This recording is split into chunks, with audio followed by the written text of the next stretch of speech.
বিরোধী দলনেতা হিন্দুদের নিয়ে কি বললেন শুনুন এই ভিডিওতে। যে ধর্মীয় স্বাধীনতা আপনি কি রক্ষা করতে পারছেন? আমি আপনাদের স্মরণ করি 47-এ দেশ ভাগ হয়েছিল কিসের ভিত্তিতে? কংগ্রেস আর মুসলিম লীগের ভিত্তিতে নয়, দেশ ভাগ হয়েছিল দ্বিজাতি তত্ত্বে। সেদিনকে যারা দেশ ভাগ করেছিলেন তারা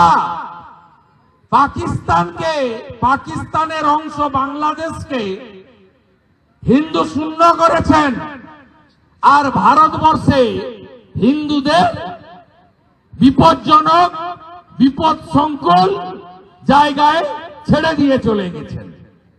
দ্বিজাতি তত্ত্বে যদি দেশ ভাগ হয়, মুসলিমদের জন্য পাকিস্তান, হিন্দুদের জন্য হিন্দুস্তান, তাহলে আজকে এই অবস্থা আমাদের কেন?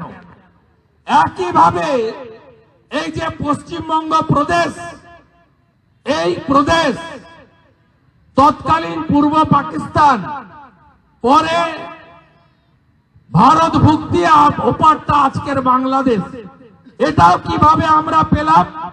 ভারতে 1947-এ 20 জুন পশ্চিমবঙ্গ বিধানসভা, যার আমি সদস্য, বিরোধী দলনেতা, তৎকালীন নাম ছিল আইনসভা, সেখানে ডক্টর শ্যামাপ্রসাদ মুখার্জির নেতৃত্বে জ্যোতিবাবু সাহায্য করেছিলেন।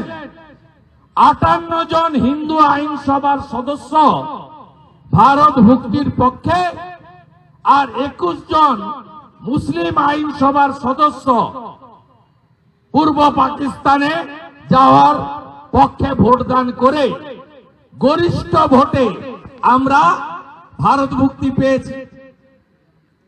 তাহলে এটা তো বাঙালি হিন্দুদের জন্য ভারত কেশরী শ্যামাপ্রসাদ মুখার্জি আইনি লড়াই করে দিয়ে গেছেন। এই জায়গায় আমাদের এই অবস্থা কেন? আমরা ঐক্যবদ্ধ নেই।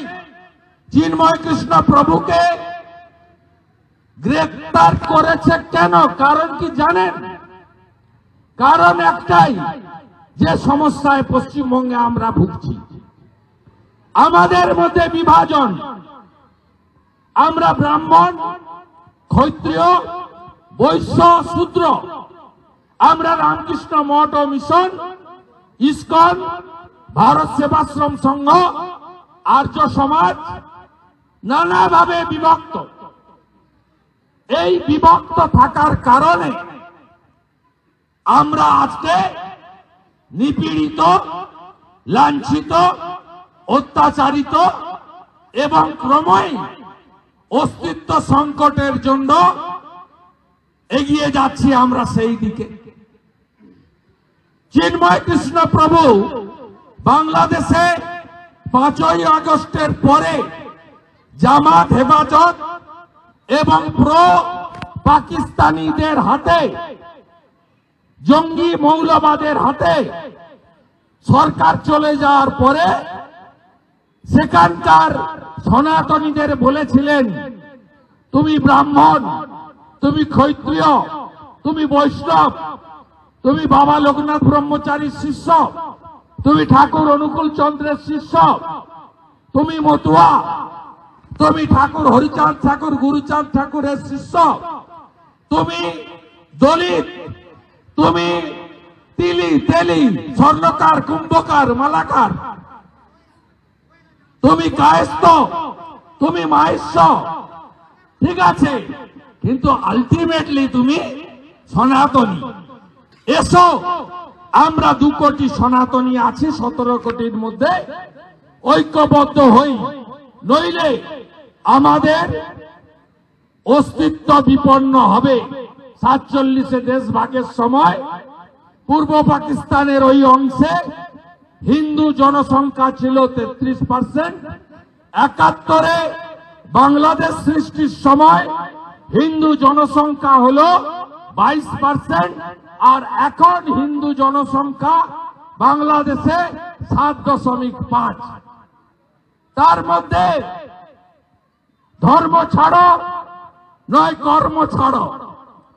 আত্মসমর্পণ করছে লোক। রতন মজুমদারকে বলা হলো তুমি ধর্ম ছাড়বে না কর্ম ছাড়বে? বলল আমি কর্ম ছাড়তে পারবো না। আরে ভাই আসতে, আমাদের সেই রতন মজুমদারের নাম কি হলো জানেন? রতন মজুমদারের নাম হলো শেখ শফিউল্লাহ। তাকে নাম পরিবর্তন, ধর্ম পরিবর্তন করতে তিনি বাধ্য হলেন। পশ্চিমবঙ্গে 3টে জেলাতে মুসলিমরা মেজরিটি ছিল বা সংখ্যায় বেশি ছিল। একটা হলো উত্তর দিনাজপুর, আরেকটা মালদা, আর একটা মুর্শিদাবাদ। আজকে কি এমন হলো 9টা জেলাতে ডেমোগ্রাফি কেন বদলে গেল? এর কারণ হলো মোট সীমান্তের এলাকা মেঘালয়, মিজোরাম, আসাম, ত্রিপুরা, পশ্চিমবঙ্গ মিলে 4000 কিলোমিটার বাংলাদেশের সঙ্গে ভারতের বর্ডার। তার মধ্যে আমাদের কত? 2200 কিলোমিটার। এই রাজ্যের যে মুখ্যমন্ত্রী আছেন তিনি, তার আগে যে মুখ্যমন্ত্রীরা ছিলেন যারা ধর্মকে আফিং বলে এবং সেকুলারিজমের নামে প্রকাশ্য রাস্তায় বিকাশ ভট্টাচার্যরা গোমাংস খেয়ে নিজেদেরকে ধর্ম নিরপেক্ষতা প্রচার করে।